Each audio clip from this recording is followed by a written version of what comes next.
चलिए इस वीडियो में हम डिस्कस करेंगे accounts and records under GST law. तो बेसिकली जीएसटी लॉ के तहत आपको क्या बुक्स ऑफ अकाउंट्स मेंटेन करने होंगे, क्या डॉक्यूमेंट्स मेंटेन करने होंगे, क्या रिकॉर्ड्स मेंटेन करने होंगे। तो अभी तक हमने देखा था कोई भी रजिस्टर्ड पर्सन है, रजिस्टर्ड पर्सन जब भी कोई सप्लाई करता है, गुड्स की सप्लाई करता है या फिर सर्विसेज की सप्लाई करता है, तो in that case certain documents बताए गए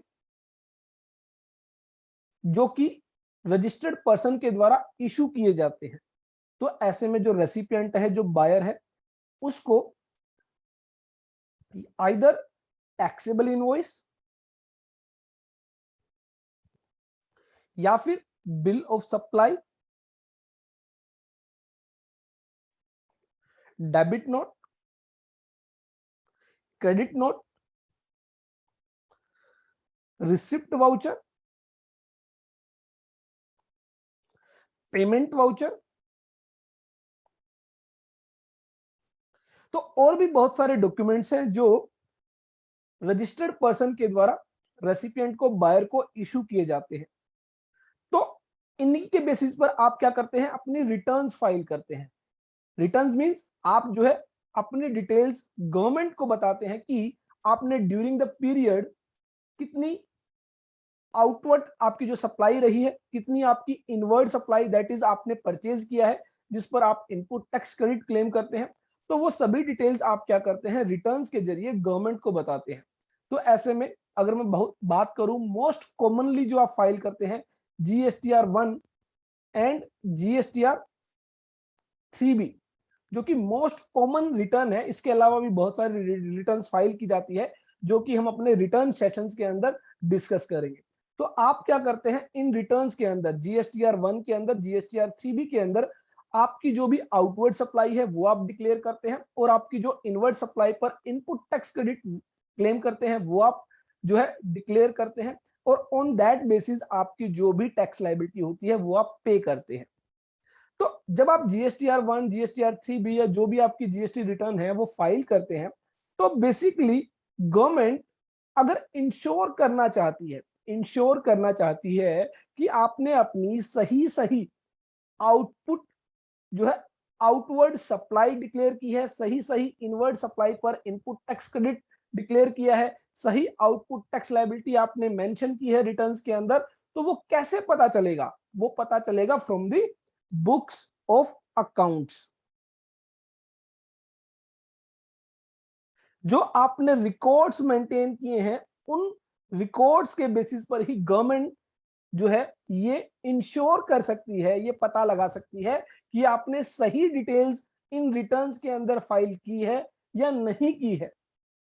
तो ऐसे में गवर्नमेंट क्या करती है, जीएसटी लॉ के तहत आपको बताती है कि आपको कौन कौन से बुक्स ऑफ अकाउंट्स, कौन कौन से रिकॉर्ड्स एटलीस्ट मेंटेन करने होंगे टू इंश्योर दैट कि you have filed correct details in your returns. तो सही डिटेल आपने अपनी रिटर्न के अंदर फाइल की है, इसके लिए आपको certain documents, certain books of accounts जो है वो मेंटेन करने होंगे अंडर जीएसटी लॉ। तो वो आज हम डिस्कस करने वाले हैं कि आपने कौन कौन से बुक्स ऑफ अकाउंट जो है वो मेंटेन करने हैं, कब तक मेंटेन करने हैं। दैट मींस आप बुक्स ऑफ अकाउंट्स तो मेंटेन कर लेते हैं, लेकिन अब उन बुक्स ऑफ अकाउंट्स को आप कितने समय के लिए मेंटेन करेंगे, ये भी जो है जीएसटी लॉ में बताया गया है, वो भी हम डिस्कस करेंगे। तो assessment in GST is mainly focused on self assessment. तो जो आप रिटर्न्स फाइल करते हैं वो आप सेल्फ असेसमेंट बेसिस पर फाइल करते हैं। दैट मींस आप अपने आप ही जो आपकी टैक्स लायबिलिटी है वो डिटरमाइन करते हैं। कैसे डिटरमाइन करते हैं, आउटवर्ड सप्लाई पर जो आपकी आउटपुट लायबिलिटी होती है, टैक्स लायबिलिटी जो आपने कस्टमर से जीएसटी चार्ज किया है, उसमें से आप लेस करते हैं input tax credit on your inward supply, that is ITC, और उसके बाद जो आपकी टैक्स लायबिलिटी आती है वो आप पे करते हैं। That is called self assessment. आप खुद ही अपनी outward supply, output tax liability declare करते हैं, खुद ही अपना जो इनपुट टैक्स क्रेडिट है वो आप बताते हैं, और उसके बेसिस पर आप अपनी टैक्स लायबिलिटी डिस्चार्ज करते हैं, पे करते हैं।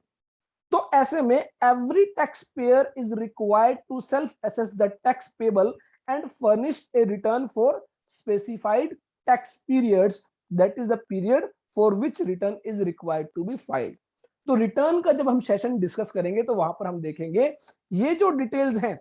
कुछ केसेस में मंथली बेसिस पर फाइल की जाती है, कुछ केसेस में क्वार्टरली बेसिस पर 3 महीने में एक बार जो है फाइल की जाती है। तो ऐसे में जो भी आपका टैक्स पीरियड है, अगर वो मंथली है तो मंथली बेसिस पर, क्वार्टरली है तो क्वार्टरली बेसिस पर आप क्या करते हैं, अपनी रिटर्न्स फाइल करते हैं। The compliance verification is done by the department through scrutiny of returns,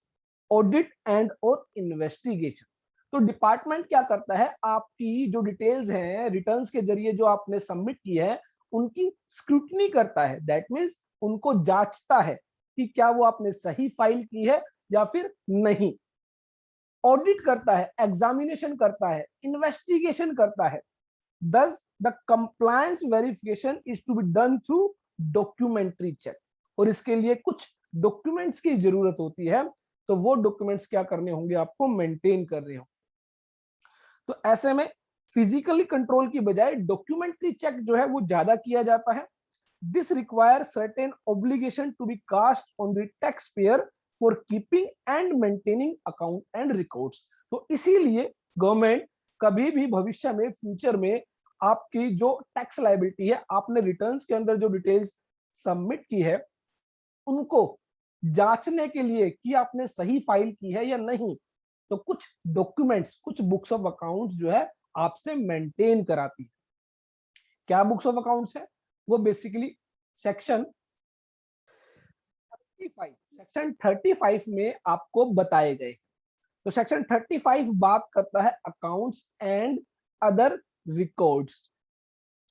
every registered person shall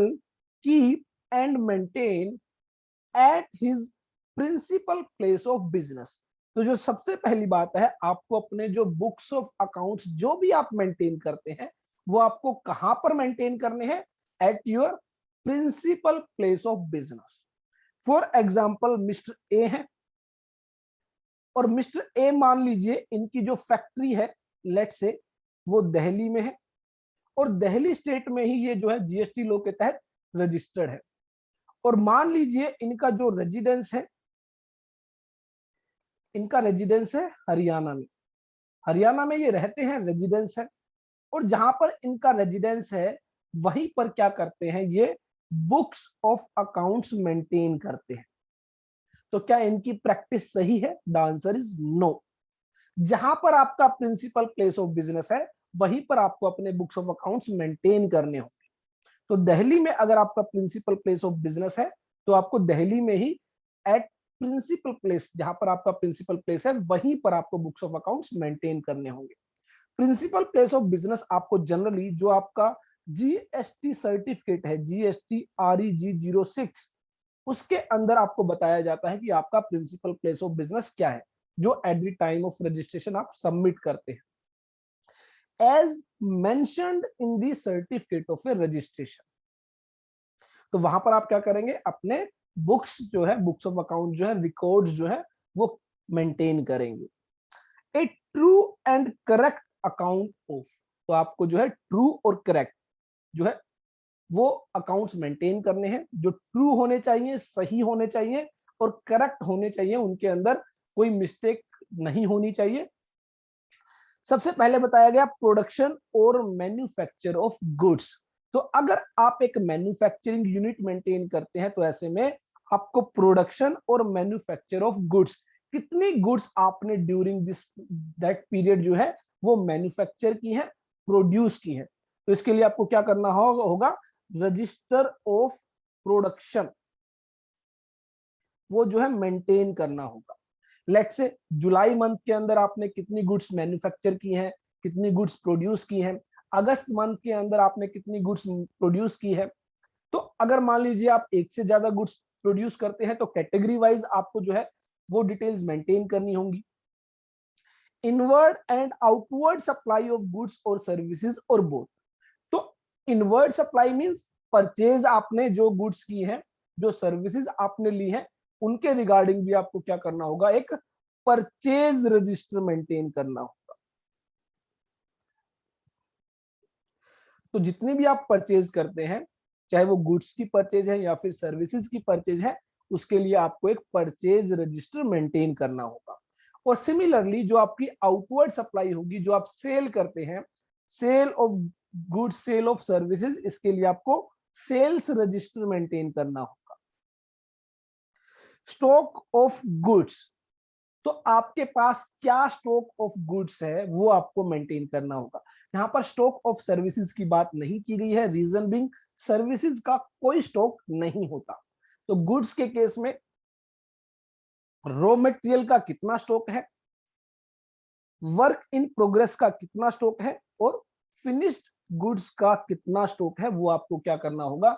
maintain करना होगा। तो दैट मींस एक स्टॉक रजिस्टर भी आपको यहां पर मेंटेन करना होगा। तो ड्यूरिंग द पीरियड कितना आपका स्टॉक मैन्युफैक्चर हुआ है या फिर कितना स्टॉक आपने परचेज किया है, उसके बाद कितना स्टॉक उसमें से आपने सेल किया है, कितना स्टॉक आपका डिस्ट्रॉय हो गया है, कितना स्टॉक आपका जो है वो प्रोसेसिंग के तहत जो है कंज्यूम कर लिया गया है, और उसके बाद कितना आपका क्लोजिंग स्टॉक है। रॉ मटेरियल के लिए अलग बनाना पड़ेगा, वर्क इन प्रोग्रेस के लिए अलग, और जो है फिनिश्ड गुड्स के लिए आपको अलग स्टॉक रजिस्टर मेंटेन करना होगा। इनपुट टैक्स क्रेडिट आ गई। तो जो आपकी इनवर्ड सप्लाई है गुड्स की, सर्विसेज की, जो भी आपने परचेज की है, उस परचेज के रिगार्डिंग आपका कितना इनपुट टैक्स क्रेडिट है जो आप अवेल कर रहे हैं। यहाँ पर बात की गई है availed, not utilisation. Availed means जो आप अपनी बुक्स ऑफ अकाउंट्स में रिकॉर्ड करते हैं। तो परचेज मान लीजिए आपने की है 1 लाख रुपीज की, तो इस 1 लाख रुपीज पर आपने 18%, 18,000 रुपीज का टैक्स पे किया है। तो ऐसे में आपको जो है 18,000 रुपीज जो आपने अवेल किए हैं, रिकॉर्ड किए हैं अपनी बुक्स ऑफ अकाउंट्स में, रिटर्न्स के जरिए आपने जो है उनको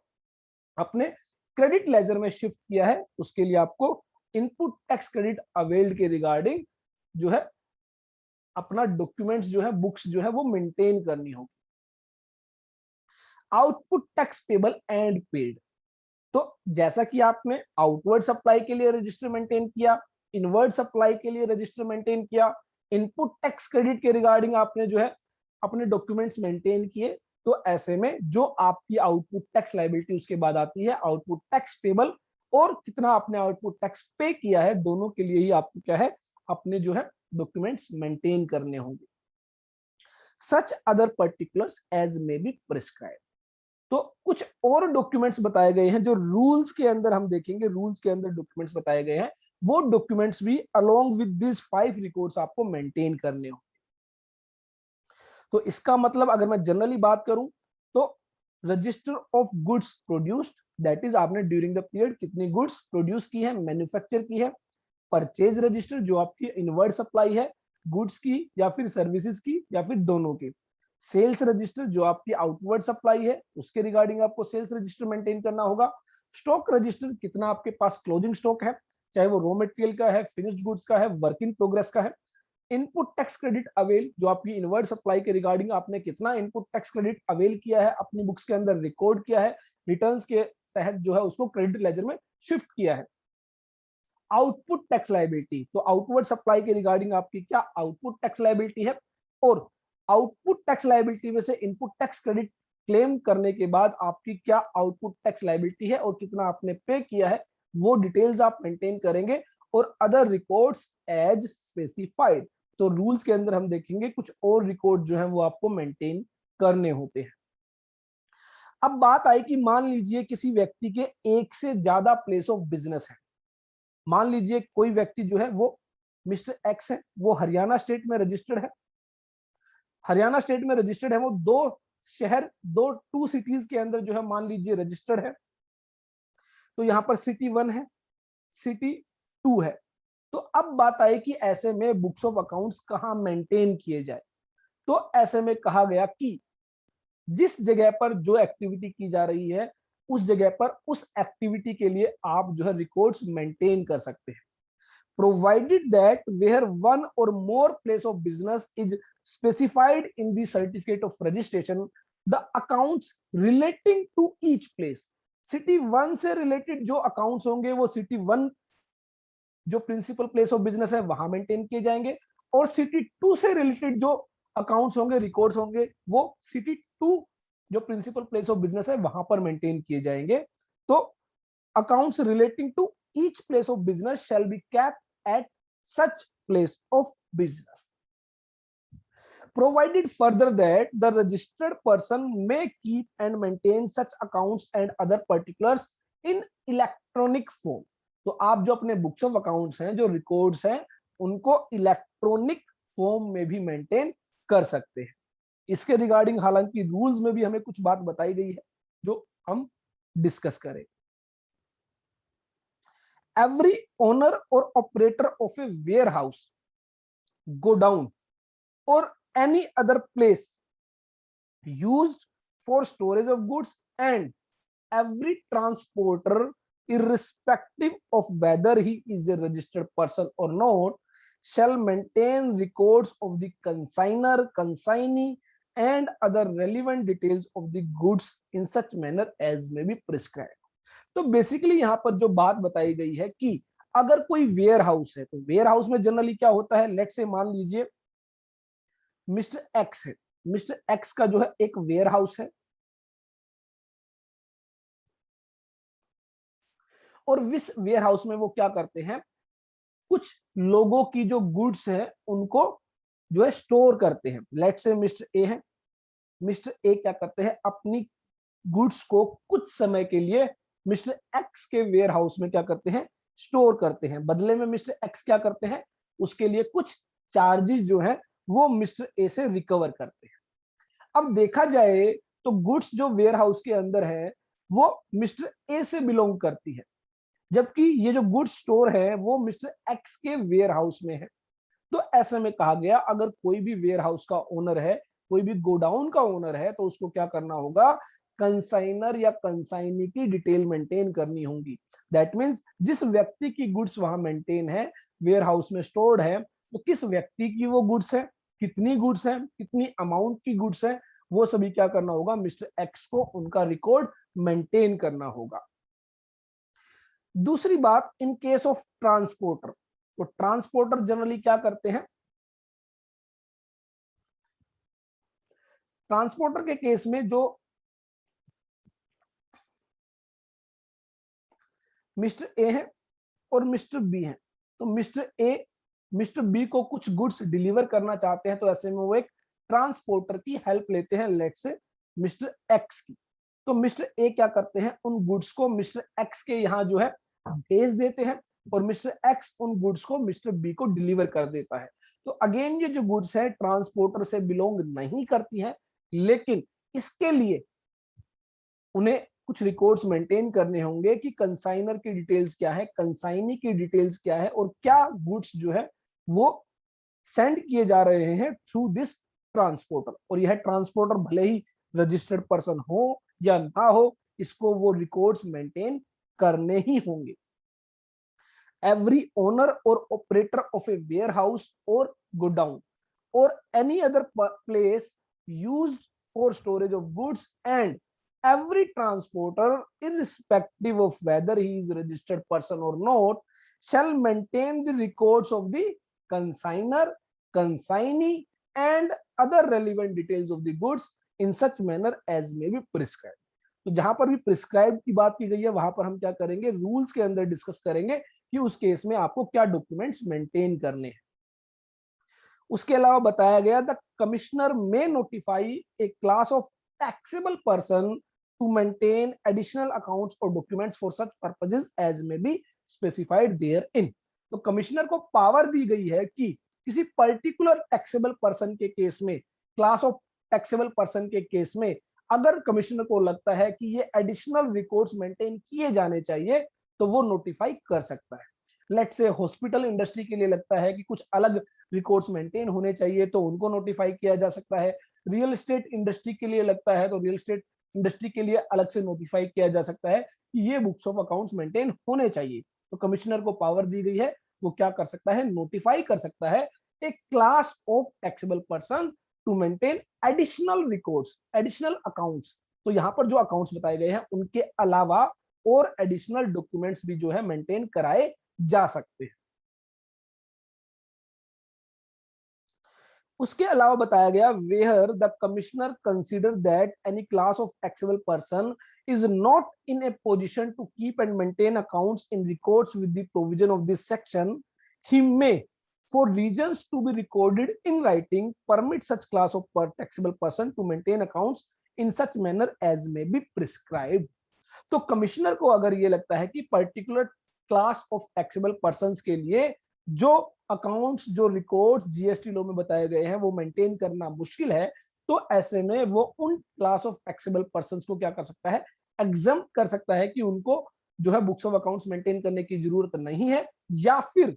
उनको कोई और अलग मैनर के तहत जो है बुक्स ऑफ अकाउंट्स मेंटेन करने की जरूरत है। पर इसके लिए कमिश्नर को क्या करना होगा, राइटिंग में रीजंस के साथ यह बताना होगा कि क्यों ऐसा किया गया है। उसके बाद सेक्शन 35 सब सेक्शन 5 जो कि बहुत ही ज्यादा इंपॉर्टेंट था, लेकिन अब इसको डिलीट कर दिया गया है, ओमिट कर दिया गया है, जो बात करता है जीएसटी ऑडिट की। तो जैसा कि आप सबको पता है 2 करोड़ रुपए से ज्यादा अगर आपकी एग्रीगेट टर्नओवर थी ड्यूरिंग द फाइनेंशियल ईयर, तो ऐसे में आपको जीएसटी लॉ के तहत ऑडिट करने की रिक्वायरमेंट थी, लेकिन अब वह रिक्वायरमेंट खत्म कर दी गई है, डिलीट कर दी गई है। हालांकि इस लिमिट को 5 करोड़ रुपीस भी किया गया था, लेकिन लेटर ऑन यह जो प्रोविजन है उसको कंप्लीटली ओमिट कर दिया गया, डिलीट कर दिया गया। आज की डेट में जो है जीएसटी ऑडिट जो टैक्स पेयर के द्वारा रिक्वायर्ड थी, किसी चार्टेड अकाउंटेंट के जरिए जो परफॉर्म की जाती थी, आज की डेट में अब वो एप्लीकेबल नहीं है। हाँ, जो जीएसटी ऑडिट डिपार्टमेंट के द्वारा की जा सकती है वो आज की डेट में भी एप्लीकेबल है। अगर डिपार्टमेंट को लगता है कि आपके बुक्स ऑफ अकाउंट्स को ऑडिट कराना जरूरी है, ऑडिट करानी चाहिए, तो वो जो है आपके बुक्स ऑफ अकाउंट्स की ऑडिट करा सकता है। Every registered person whose turnover during a financial year exceeds the prescribed limit shall get his accounts audited by a chartered accountant or a cost accountant and shall submit a copy of audited annual accounts with reconciliation statement. तो एक reconciliation statement है GSTR 9C। तो ये जो GSTR 9C है पहले एक chartered accountant के द्वारा सर्टिफाई की जाती थी, और आप इसको जो है अपनी annual return that is GSTR 9, तो एक एनुअल रिटर्न आपको फर्निश करनी होती है। कुछ टैक्स पेयर्स के केस में यह जीएसटीआर 4 है, कुछ टैक्स पेयर्स के केस में यह अलग है, लेकिन जीएसटीआर 9 जो है आपको एनुअली बेसिस पर अपनी जो भी डिटेल्स है उस पूरे फाइनेंशियल ईयर के लिए जीएसटी लॉ के तहत वो आपको बतानी होती है, जिसको हम डिटेल में डिस्कस भी करेंगे। तो इस जीएसटीआर 9 एनुअल रिटर्न के साथ आपको एक जीएसटीआर 9C फाइल करनी होती थी, जो कि एक चार्टेड अकाउंटेंट के द्वारा सर्टिफाई की जाती थी, कोस्ट अकाउंटेंट के द्वारा सर्टिफाई की जाती थी। लेकिन आज की डेट में यह जीएसटीआर 9C अब जो है किसी चार्टेड अकाउंटेंट के द्वारा या फिर किसी कोस्ट अकाउंटेंट के द्वारा सर्टिफाई नहीं की जाती, ये अब जो है सेल्फ सर्टिफाइड, दैट मींस जो टैक्स पेयर है, जो रजिस्टर्ड पर्सन है, वो खुद ही इसको सर्टिफाई करेगा और फाइल करेगा। तो ये हम डिटेल में डिस्कस करेंगे जब हम अपने रिटर्न सेशंस को डिस्कस करेंगे। तो आज की डेट में जीएसटी ऑडिट जो है सेक्शन 35 सबसेक्शन 5 के तहत जो की जाती थी, अब उसको ओमिट कर दिया गया है, डिलीट कर दिया गया है। तो यहाँ पर फाइनेंस एक्ट 2021 के अंदर यह जो है अमेंडमेंट लाई गई, in section 35 of the central goods and service tax subsection 5 shall be omitted, और यह जो एप्लीकेबल की गई है from the first day of अगस्त 2021 के जरिए जो है यह एप्लीकेबल की गई है। Subject to the provision of clause H of subsection 5 of section 17, where the registered person fails to account for the goods or services or both in accordance with the provision of subsection 1, the proper officer shall determine the amount of tax payable on the goods or services or both that are not accounted for, as if such goods or services or both had been supplied by such person, and the provisions of section 73 and 74 as the case may be shall mutatis mutandis apply for determination of tax। तो अगर कोई supply की गई है किसी registered person के द्वारा, और मान लीजिए वह सप्लाई बुक्स ऑफ अकाउंट्स में मेंटेन नहीं की गई है, रिकॉर्ड नहीं की गई है। तो डिपार्टमेंट जो है, प्रॉपर ऑफिसर जो है, यह मानेगा कि वो सप्लाई आपके द्वारा की गई है और उसके अकॉर्डिंग आपकी टैक्स लायबिलिटी डिटरमाइन करेगा, और वो जो है tax liability according to section 73, 74 जो है आपको पे करनी। तो यहां पर सेक्शन 44 की रेफरेंस आपको दी गई है, जो कि बेसिकली एनुअल रिटर्न की बात करती है, जो हम जीएसटी रिटर्न्स के अंदर भी डिटेल में डिस्कस करेंगे, जहां पर कहा गया है कि every registered person other than an input service distributor, person paying tax under section 51, 52, casual taxable person and a non-resident taxable person. तो input service distributor, TDS deductor, TCS collector और नॉन रेजिडेंट टैक्सेबल पर्सन, इनके case में जो है annual return applicable नहीं। इनके अलावा जो भी बाकी पर्सन रह जाते हैं, चाहे वो रेगुलर टैक्सेबल पर्सन है या फिर कंपोजिशन स्कीम में रजिस्टर्ड है, उनको क्या करना होगा, अपनी एनुअल रिटर्न फाइल करनी होगी। और उस एनुअल रिटर्न के साथ person shall furnish an annual return which may include A self certified reconciliation statement in form GST 9C। तो एनुअल रिटर्न के साथ आपको क्या करना होगा, self certified reconciliation statement submit करनी होगी। सेल्फ सर्टिफाइड मींस जो टैक्सेबल पर्सन है, जो रजिस्टर्ड पर्सन है, वो उसको खुद ही सर्टिफाई करेगा। किनके केसेस में फाइल होगी, ये हम डिटेल में डिस्कस करेंगे जब हम रिटर्न सेशन में आपको जो है प्रैक्टिकली और जो है अंडर लॉ जो है क्या प्रोविजंस आपको दिए गए हैं वो डिस्कस करेंगे। Reconciling the value of supplies declared in the returns furnished for the financial year with the audited annual financial statement for every financial year electronic। तो आपने रिटर्न्स के अंदर क्या डिटेल सबमिट की है और आपकी ऑडिटेड फाइनेंशियल स्टेटमेंट्स के अंदर क्या डिटेल्स है, उनको क्या करना है, बेसिकली रिकंसाइल करना है in this annual return and reconciliation statement.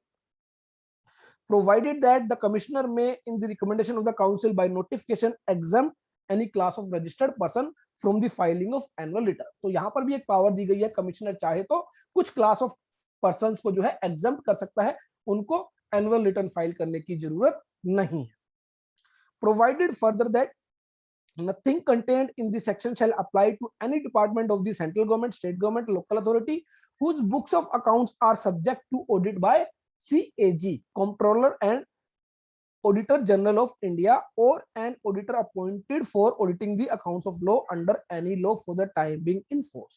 तो ये जो एनुअल रिटर्न्स के प्रोविजंस हैं, रिकंसिलिएशन स्टेटमेंट के प्रोविजंस है, वहां पर एप्लीकेबल नहीं होंगे, जहां पर क्या है, जो डिपार्टमेंट है वो अंडर सेंट्रल गवर्नमेंट या स्टेट गवर्नमेंट जो है वो डिपार्टमेंट जो है आता है, या फिर कोई लोकल अथॉरिटी है जिसके बुक्स ऑफ अकाउंट CAG के द्वारा ऑडिट किए जाने।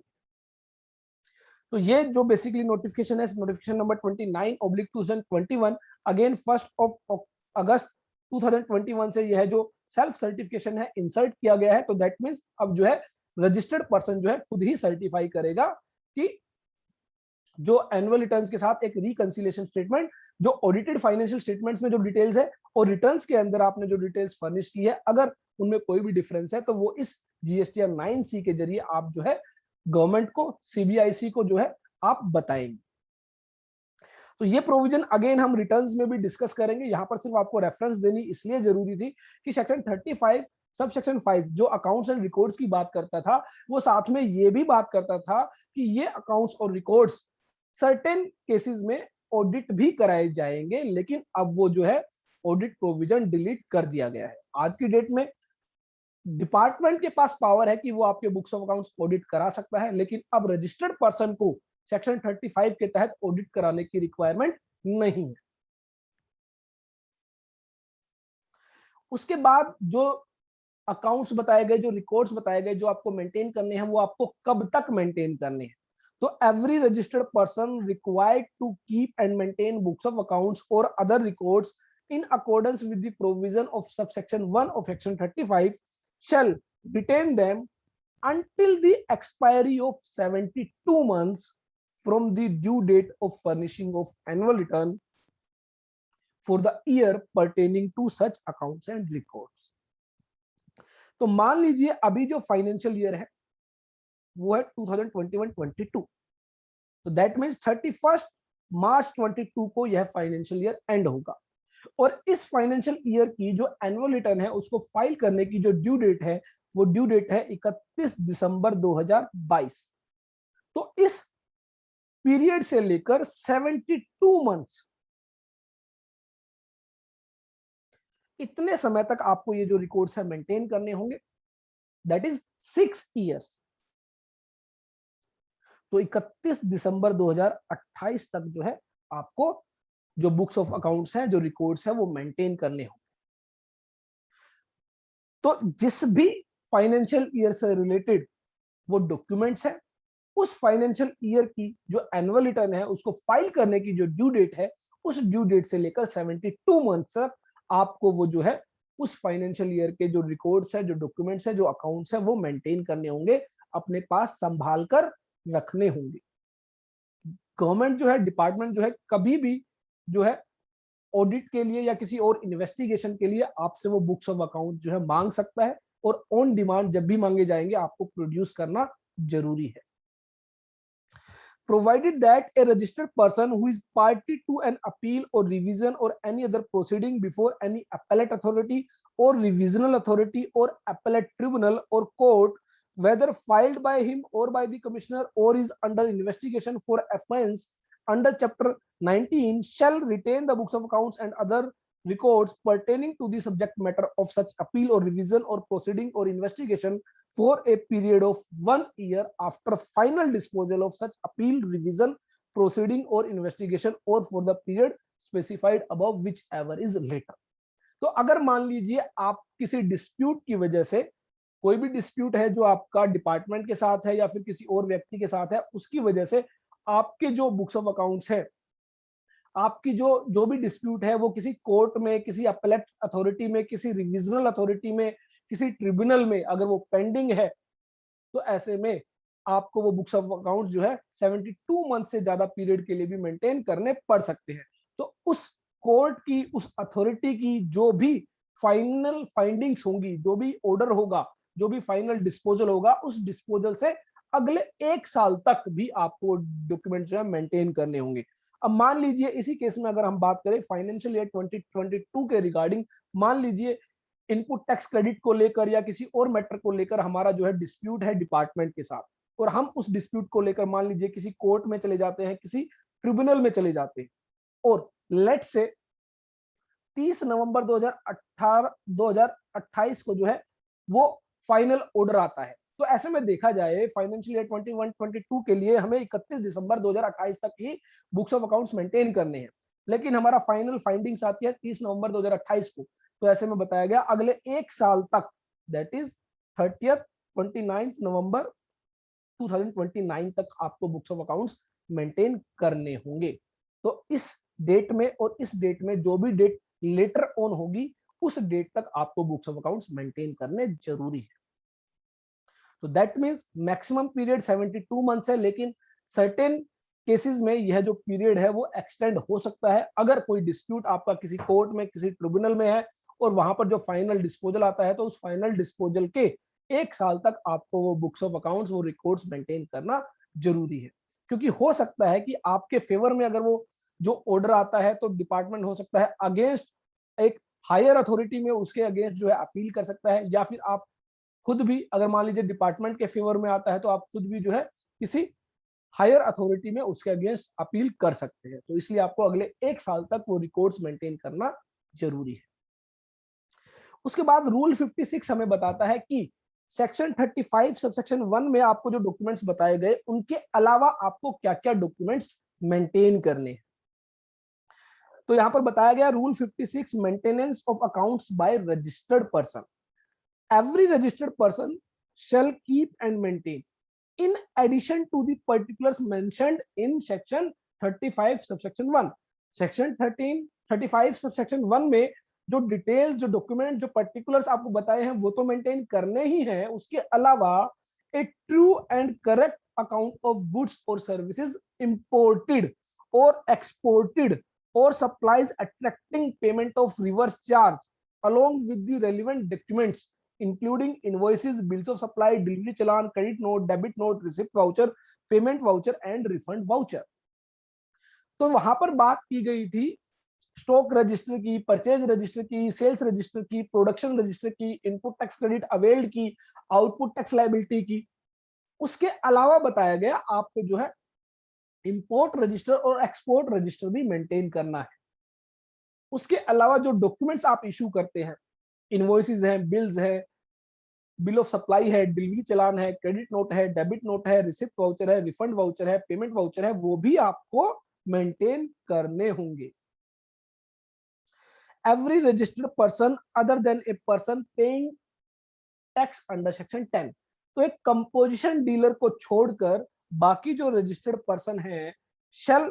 maintain the accounts of stock in respect of goods received and supplied by him, and such account shall contain particulars of the opening balance, receipt, supply of goods,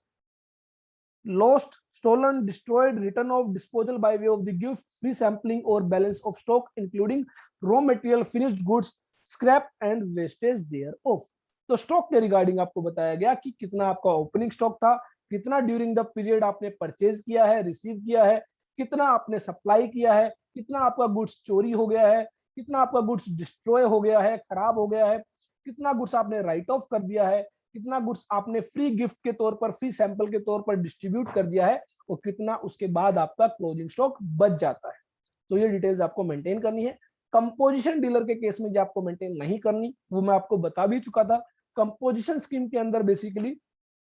जिन व्यक्तियों को जो है compliances burden है वो reduce करने के लिए जो है कंपोजिशन स्कीम लाई गई थी, तो वहां पर ये कंप्लायंस बर्डन नहीं रखा गया है in case of composition dealer. Every registered person shall keep and maintain a separate account of advances received, paid and adjustment thereof।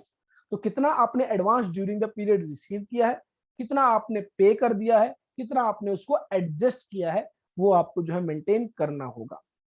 तो according to time of supply हमने देखा था गुड्स के केस में अभी जो है एडवांस बेसिस पर आपको जीएसटी पे नहीं करना होता, लेकिन सर्विसेज के केस में आपको एडवांस बेसिस पर जीएसटी पे करना होता है। तो गवर्नमेंट इंश्योर करना चाहती है, डिपार्टमेंट इंश्योर करना चाहता है कि आपने एडवांसेस पर अपनी सही सही जीएसटी लायबिलिटी डिस्चार्ज की है। तो इसके लिए आपको क्या करना होगा, जो है एडवांसेस के रिगार्डिंग सेपरेट अकाउंट्स मेंटेन करना होगा कि कितना एडवांस आपने ड्यूरिंग द पीरियड रिसीव किया है, कितना आपने वापस कर दिया है, और कितना आपने जो है सप्लाई करने के बाद उस एडवांस को एडजस्ट कर दिया है। Every registered person other than a person paying tax under section 10 shall keep and maintain an account containing the details of tax payable, including tax payable in accordance with the provision of subsection 3 and subsection 9, subsection 4 of section 9, tax collected and paid, input tax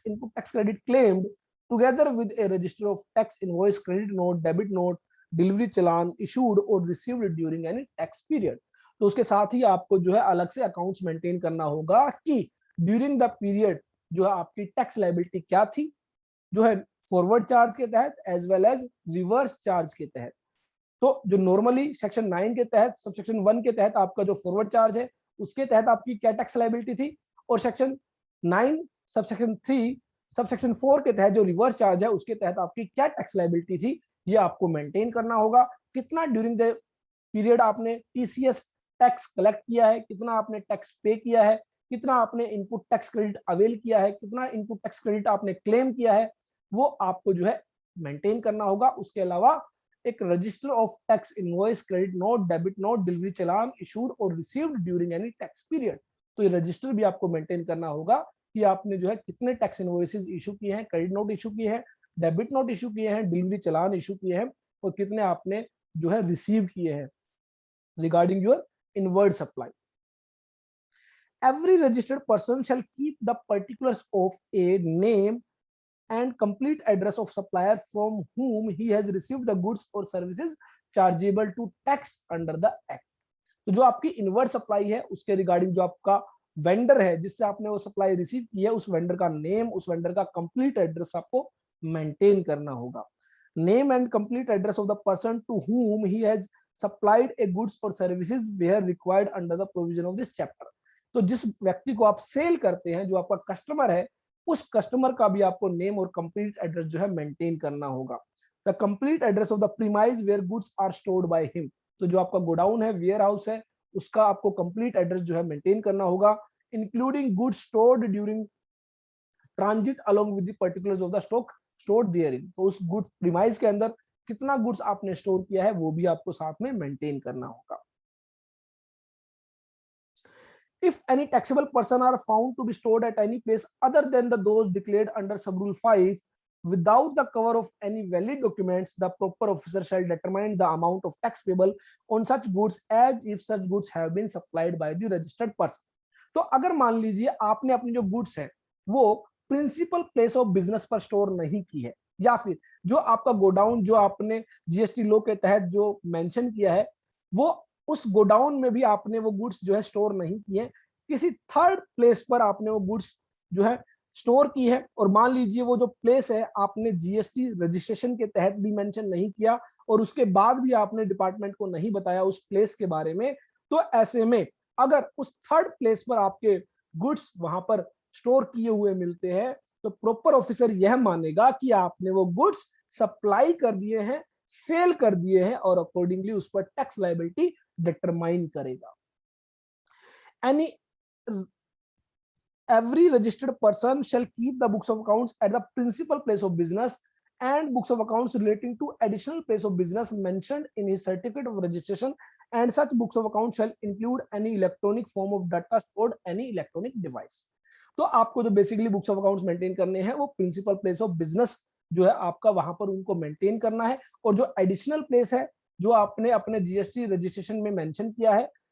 तो उस additional place पर आप जो है उसके relating documents maintain कर सकते हैं, और यह जो डॉक्यूमेंट्स है इलेक्ट्रॉनिक फॉर्म में भी आप मेंटेन कर सकते हैं, किसी लैपटॉप में, किसी डेस्कटॉप में, कंप्यूटर के अंदर आप यह जो मेंटेन कर सकते हैं, किसी इलेक्ट्रॉनिक डिवाइस में आप उसको स्टोर कर सकते हैं, जैसे कि हार्ड डिस्क है, पेन ड्राइव है। Every entry in register accounts and documents shall not be erased,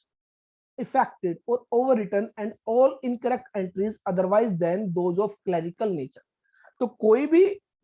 accounts है, रिकॉर्ड्स है, डॉक्यूमेंट्स है, उनके अंदर आप कोई भी डिटेल जो है अपनी मर्जी से इरेज नहीं करेंगे, डिलीट नहीं करेंगे, उस पर ओवरराइट भी नहीं करेंगे जब तक कि वो क्या हो, क्लरिकल नेचर की ना हो। क्लरिकल नेचर की है तो आप कर सकते हैं, अदर देन क्लरिकल नेचर अगर आप ऐसी कोई भी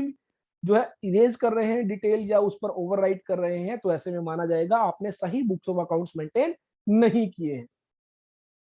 Other than those of clerical nature shall be scored out under attestation, and thereafter the correct entry shall be recorded, and where the register and other documents are maintained electronically, a log of every entry edited deleted shall be maintained। तो अगर आप electronically details maintain करते हैं तो ऐसे में जो technically term है आपको डिटेल मेंटेन करनी होगी कि अब आपने वो एंट्री डिलीट की या फिर एडिट की। Each volume of books of accounts maintained manually by the registered person shall be serial numbered। तो जो आप फिजिकली डॉक्यूमेंट्स मेंटेन करेंगे वो क्या होने चाहिए, सीरियल नंबर। तो मान लीजिए आपका सेल्स रजिस्टर है, तो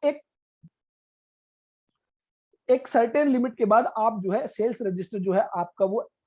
कंप्लीट हो जाता है, उसके बाद आप दूसरा सेल्स रजिस्टर मेंटेन करना शुरू करते हैं, उसके बाद तीसरा सेल्स रजिस्टर मेंटेन करना शुरू करते हैं। तो ऐसे में कहा गया वो क्या होने चाहिए, सीरियल नंबर्ड होने चाहिए। सेम वे में कोई परचेज रजिस्टर है या फिर कोई जो है आईटीसी के रिगार्डिंग आपने कोई डॉक्यूमेंट मेंटेन किया है तो वो सब क्या होने चाहिए, सीरियल नंबर होने चाहिए। Unless prove otherwise if any document register on any books of accounts belonging to a registered person are found at any premise other than those mentioned in the certificate of registration shall be presumed to be maintained by the said registered person। तो मान लीजिए आप GST law में registered है और आपका जो principal place of business है उस प्लेस के अलावा किसी और प्लेस पर मान लीजिए कोई टैक्स इनवॉइस मिलता है जो दिखा रहा है, दर्शा रहा है कि वो टैक्स इनवॉइस आपके द्वारा इशू किया गया है, और मान लीजिए आपके बुक्स ऑफ अकाउंट्स में वो टैक्स इनवॉइस नहीं है, तो जब तक आप ये प्रूव नहीं कर देते कि वो टैक्स इनवॉइस आपके द्वारा इशू नहीं किया गया है, यह प्रिज्यूम किया जाएगा, यह माना जाएगा कि वो टैक्स इनवॉइस आपके द्वारा ही इशू किया गया है। Unless proved otherwise, if any document, if any register, any books of accounts belonging to a registered person are found at any other place those mentioned in the certificate of registration, जो certificate of registration में mention है उसके अलावा और किसी place पर मिलता है, then it shall be presumed to be maintained by the side registered person. तो या तो आपको प्रूव करना होगा ये टैक्स इनवॉइस आपके द्वारा इशू नहीं किया गया है, अदरवाइज प्रॉपर ऑफिसर क्या करेगा, यह मानते हुए आपके द्वारा इशू किया गया है तो उस पर आपकी टैक्स लायबिलिटी डिटरमाइन करेगा।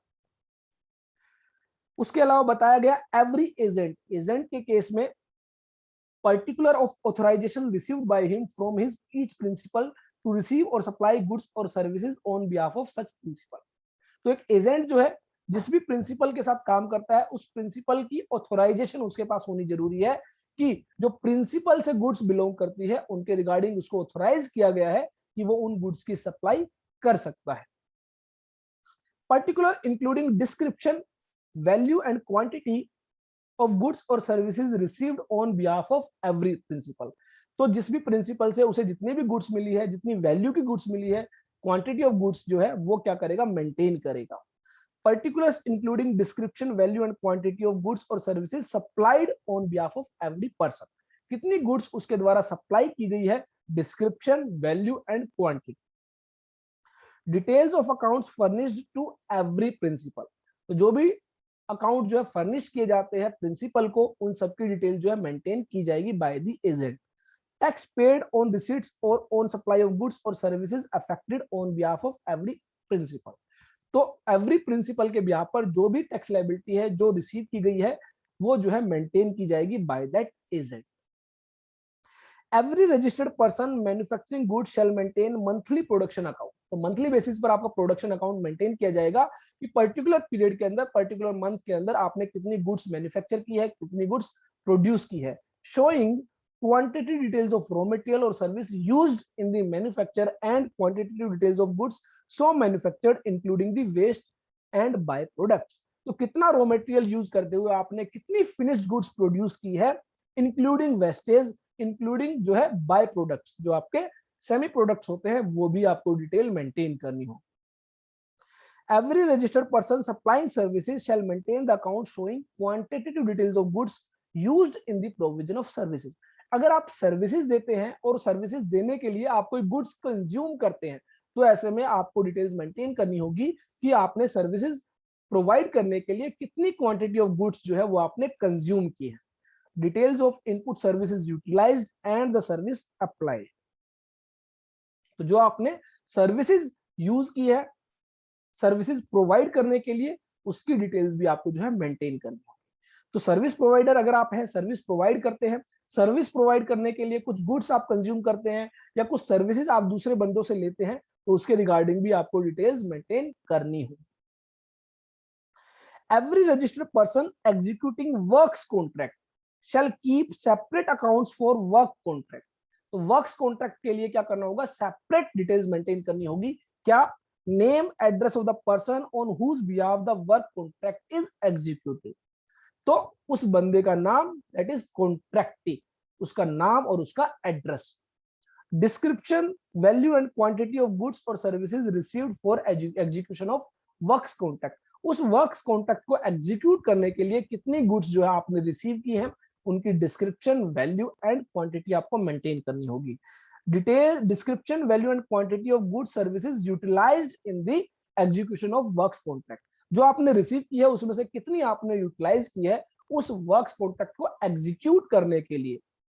The details of payment received in respect of each works contract, तो ईच वर्क्स कॉन्ट्रैक्ट के लिए आपने कितनी कितनी पेमेंट रिसीव की है वो आपको मेंटेन करनी होगी, कब कब आपने वो पेमेंट रिसीव की है वो आपको मेंटेन करनी होगी। The name and address of suppliers from whom he received goods और सर्विसेज, अगेन जो आपके वेंडर्स है जिनसे आपने गुड्स और सर्विसेज परचेज की है उनका नेम और एड्रेस भी आपको मेंटेन करना होगा। The records under the provision of this chapter may be maintained in electronic form, तो आप एक कंप्यूटर में, लैपटॉप में, डेस्कटॉप में जो है इन रिकॉर्ड्स को मेंटेन कर सकते हैं। And so maintain shall be authenticated by means of A digital signature, तो अगर आप जो है डिजिटल फॉर्म में, इलेक्ट्रॉनिक फॉर्म में अपने रिकॉर्ड्स मेंटेन करते हैं तो ऐसे में आप उनको डिजिटल सिग्नेचर के जरिए ऑथेंटिकेट कर सकते हैं कि वो जो है पर्टिकुलरली आपसे बिलोंग करते हैं, आपके द्वारा जो है उनको मेंटेन किया जा रहा है। accounts maintained by the registered person together with all the invoices, bills of supply, credit note, debit note, delivery challan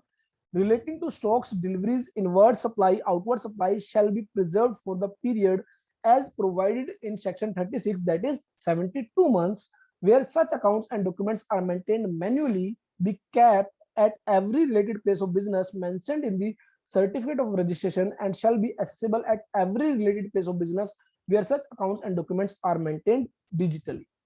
तो बेसिकली जहां पर भी आप जो है आपका प्रिंसिपल प्लेस ऑफ बिजनेस है वहां पर आप क्या करेंगे, वो डॉक्यूमेंट्स मेंटेन करेंगे। और सर्टिफिकेट ऑफ रजिस्ट्रेशन के अंदर अगर आपके एक से ज्यादा प्लेस है तो ऐसे में रिलेटेड प्लेस से रिलेटेड जो भी अकाउंट्स होंगे, जो भी डॉक्यूमेंट्स होंगे, वो उसी प्लेस पर मेंटेन किए जाएंगे जहां से वो रिलेटेड है।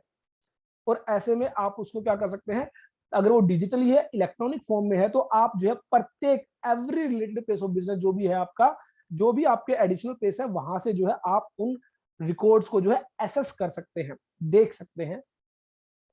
And any person having custody over the goods in the capacity of a carrier or a clearing and forwarding agent for delivery or dispatch thereof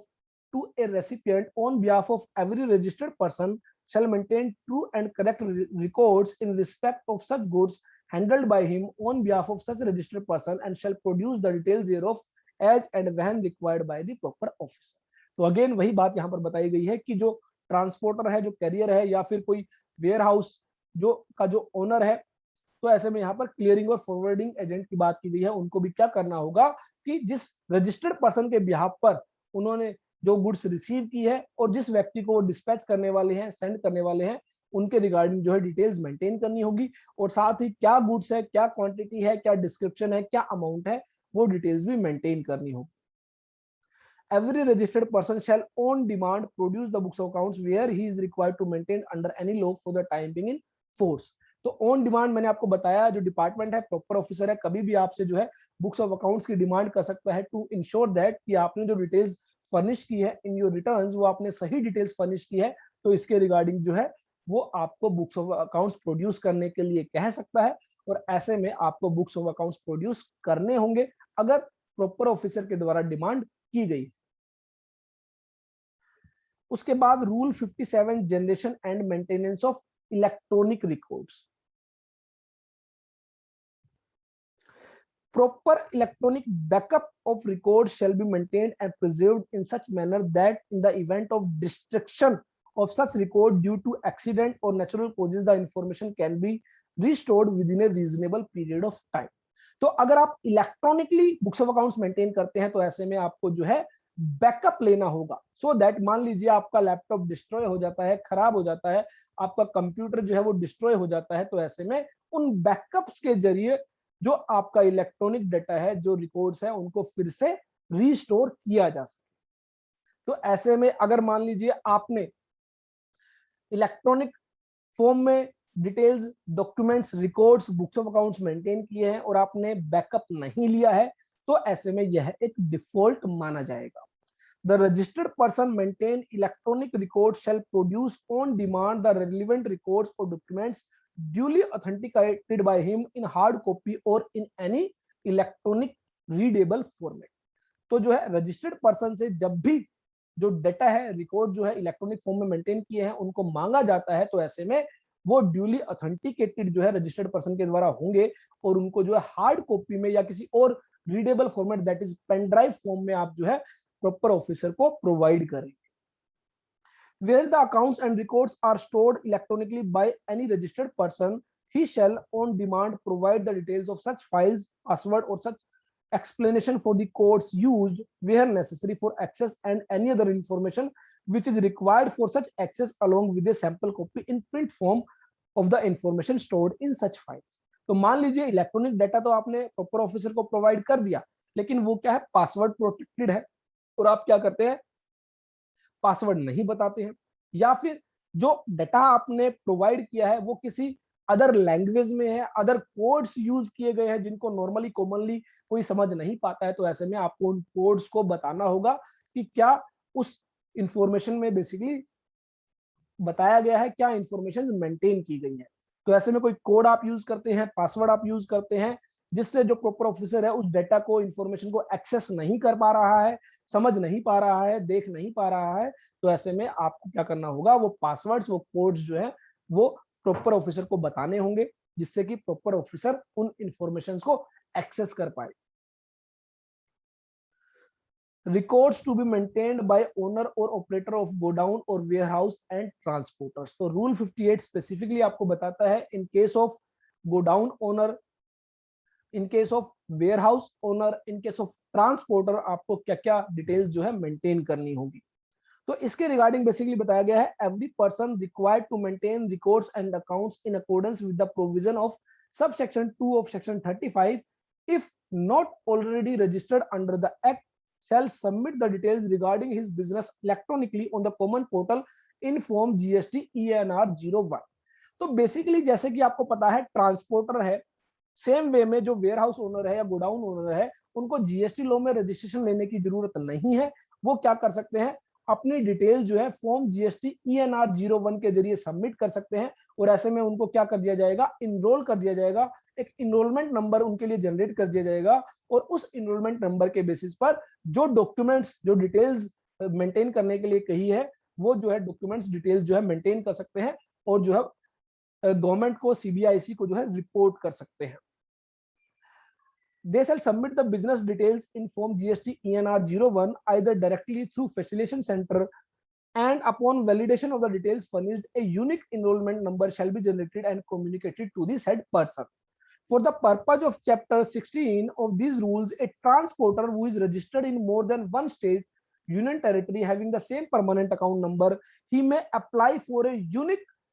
common enrollment number by submitting the details in form GST ENR 02 using any one of his goods and service tax identification number, and upon validation of the details furnished, a unique common enrollment number shall be generated and communicated to the said transporter। तो transporter मान लीजिए अगर एक से ज्यादा state में already registered है GST law के तहत, तो वो सभी जीएसटी नंबर्स के लिए, सभी जीएसटी रजिस्ट्रेशन के लिए एक यूनिक कॉमन एनरोलमेंट नंबर जो है वो ले सकता है। उसके लिए उसको क्या करना होगा, किसी भी एक जीएसटी नंबर पर जो फॉर्म जीएसटी ENR 02 है वो सबमिट करना होगा, और एक यूनिक कॉमन एनरोलमेंट नंबर उसको रिपोर्ट दे दिया जाएगा, अलॉट कर दिया जाएगा।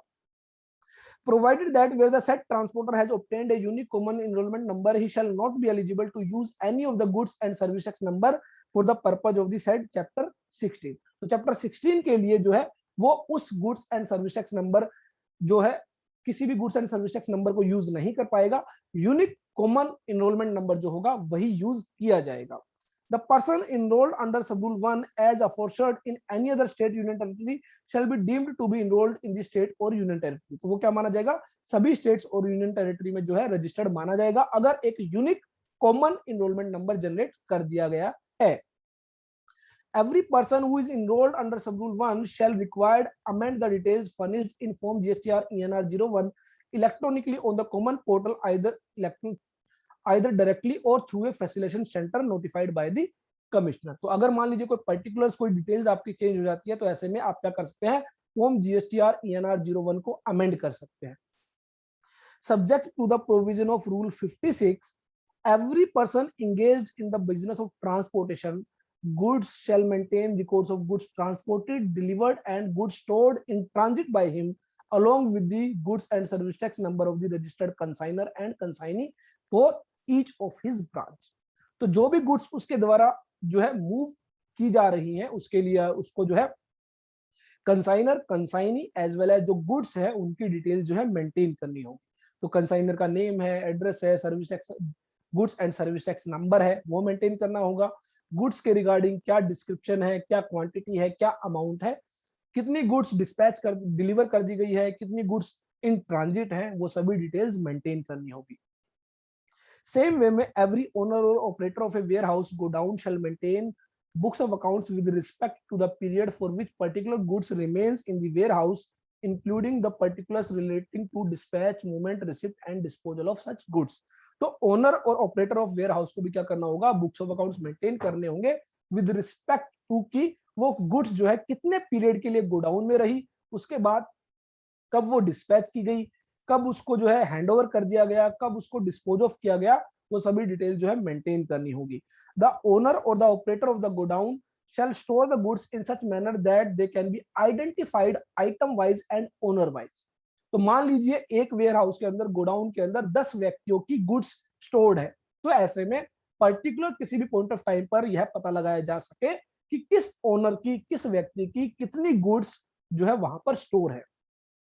And shall facilitate any physical verification और inspection by the proper officer on demand. तो प्रॉपर ऑफिसर क्या कर सकता है, ऑन डिमांड जो है फिजिकली वेरिफिकेशन कर सकता है, और फिजिकली वेरिफिकेशन पर आपको यह बताना जरूरी है कि किस ओनर की कितनी गुड्स जो है आइटम वाइज आपने कहां पर स्टोर की है। तो चैप्टर 16 बेसिकली जो है वो बात करता है लायबिलिटी टू पे इन सर्टेन केसेस। तो बेसिकली जहां पर जो है कि सर्टेन केसेस के अंदर जो लायबिलिटी है वो किसी दूसरे व्यक्ति के द्वारा पे की जाती है, तो ऐसे में यहाँ पर यही बताया गया है कि जो goods and service tax number होते हैं ट्रांसपोर्टर के पास, अगर आपने unique common enrolment number generate करा लिया है, तो ऐसे में आपको जो है उस यूनिक कॉमन इनरोलमेंट नंबर के जरिए ही जो है जो चैप्टर 16 है वो आपका डील करेगा लायबिलिटी टू पे इन सर्टेन केसेस। तो ये बेसिकली बात की गई थी बुक्स ऑफ अकाउंट्स मेंटेन करने की, कि आपका कौन कौन से बुक्स ऑफ अकाउंट्स मेंटेन करने हैं। तो जनरली आप देखेंगे सभी तरह के बुक्स ऑफ अकाउंट्स आपको यहाँ पर बताए गए हैं। जनरली जो जीएसटी से रिलेटेड है, तो जीएसटी से जो रिलेटेड है, चाहे आपका वो